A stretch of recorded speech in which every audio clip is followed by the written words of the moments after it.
आप मुझे बताएं, आप अपने परिवारों में परमेश्वर को महिमा कितने जन देते हैं? महिमा का मतलब पता क्या होता है? पहले हाथ खड़े करने से पहले ये देख लें, प्रायोरिटी मतलब पहला स्थान हर काम में कितने देते हैं?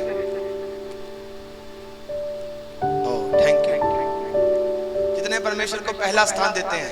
देते हैं ना आप? और आप मुझे बताओ, आप परमेश्वर को पहला स्थान देते हो, आपकी जिंदगी में काम रुके हैं या चल रहे हैं? हाँ चल रहे हैं। हाँ बहन चल रहे हैं। 3-4 जनों की आवाजें बाकी भी नहीं है।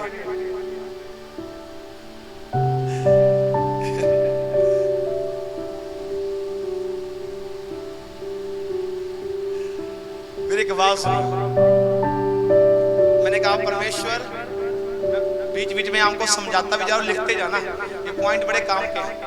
मैंने कहा परमेश्वर, ये रहा मेरा बोझ, ये रही चिंता, ये रही समस्या, जो करना है तो कर,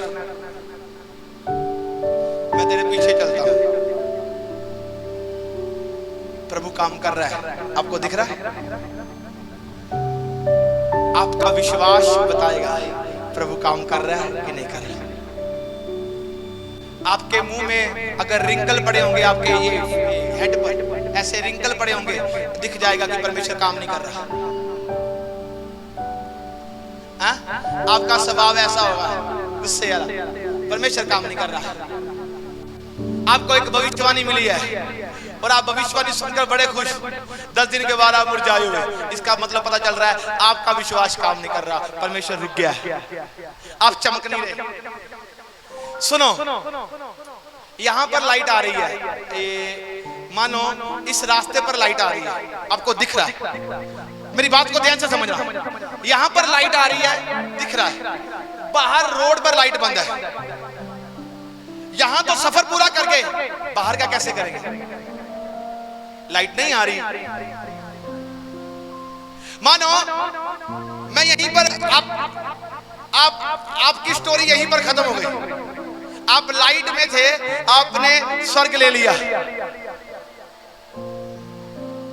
और जो कहते हैं हम भी प्रभु में विश्वास करते हैं, वो गए लाइट से बाहर और अंधकार दिख रहा, लाइट बंद है, रास्ता कैसे मिलेगा? मैं नहीं जाऊंगा, मैं नहीं जाऊंगा। अरे होगा कैसे? डॉक्टर बार बार कह रहा है रिपोर्ट नॉर्मल नहीं है, रिपोर्ट नॉर्मल नहीं है। वो मुझे बार बार बोल रहा है कि अरे तू खतरे में है, अरे तेरे लिए इतने दिन रह गए हैं, अरे मेरा डिप्रेशन नहीं जा रहा, अरे आज भी मैं बांझ हूं, अरे मेरे परिवारों में कर्जा नहीं मुक्त हो रहा, अरे मेरे बच्चे आज भी आज्ञाकारी में नहीं है, अरे आज भी मैं नशा नहीं छोड़ रहा। ये आपके ऊपर दर्शाता है कि आज भी आप एक बिना बंद पड़ी गाड़ी में घूम रहे हैं जिसमें कोई लाइट नहीं है, क्योंकि जब तक आप विश्वास कर कर आगे नहीं चलोगे, आप कभी नहीं चमकोगे, और विश्वास आपको आगे चमकाता जाएगा और रोशनी परमेश्वर की आपको रास्ता दिखाती जाएगी यीशु मसीह के सामर्थी नाम से।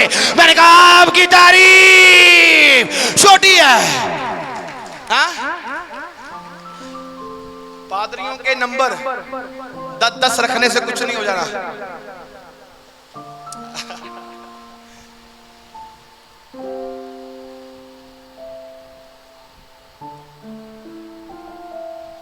सुनो, एक बार की बात बताता हूं। मेरे पास पासवान आए जलंधर में, सबने कहा ना प्रोफेसर जी हर बार पासवानों की बात सुना दे। अरे मुझे डर नहीं है हकीकत बताने। मैं बिंदास हूं, एकदम फ्रीडम से जीता हूं, हालेलुया।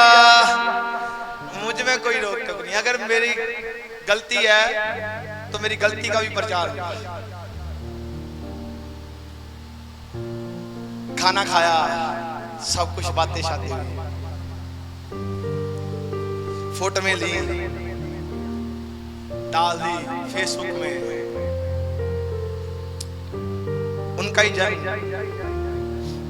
मिलता, कहता ये प्रोफेसर जी के संग कैसे हो सकते हैं? यही तो उनकी इतनी बुराई कर रहे थे 10 दिन पहले, आज फोटो में खजा रहे हैं।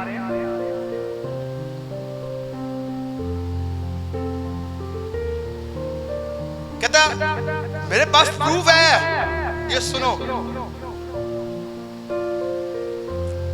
हो सकता है आपके अपने आपके संग खा पी कर आपकी बदगोई कर रहे होंगे, पर आपका मतलब नहीं किसी को बुरा कहने का। आपका मतलब नहीं है कि अगर किसी ने बोला है, आपका रिएक्ट करने का मतलब नहीं है आपके माथे पर रिंकल नहीं पड़ने चाहिए, आपके मुंह में उतनी खुशी आनी चाहिए। क्या हो गया? परमेश्वर का वचन मेरे सामने आ जाता है, अरे तू न्याय क्यों नहीं सहता? मैंने कहा ठीक है परमेश्वर, मैं सहता हूँ, पर मुझे इतना पता है कि जितनी मर्जी बुराई करते जाओ, जितनी मर्जी बातें करते जाओ, मैं इतना देखता हूँ जो शरीर में होता है वो किसी चीज का ढक्कन नहीं होता। वो कल वहां को ढक्कन जाता है, कल वहां को जाता है, वो कभी किसी चीज में लगता नहीं है, काम में नहीं आता। पर मैं एक बात बताना चाहता हूँ, जो मसीह में हैं वो ढक्कन सारे काम में आने वाले हैं। यीशु मसीह के सामर्थी नाम से वो लगेंगे और परमेश्वर की महिमा करेंगे। वो हर एक स्थान में परमेश्वर की महिमा को पाएंगे, वो हर एक स्थान में आगे बढ़ेंगे और ऊंचे किए जाएंगे यीशु के सामर्थी नाम से। मैंने कहा आपकी तारीफ छोटी है।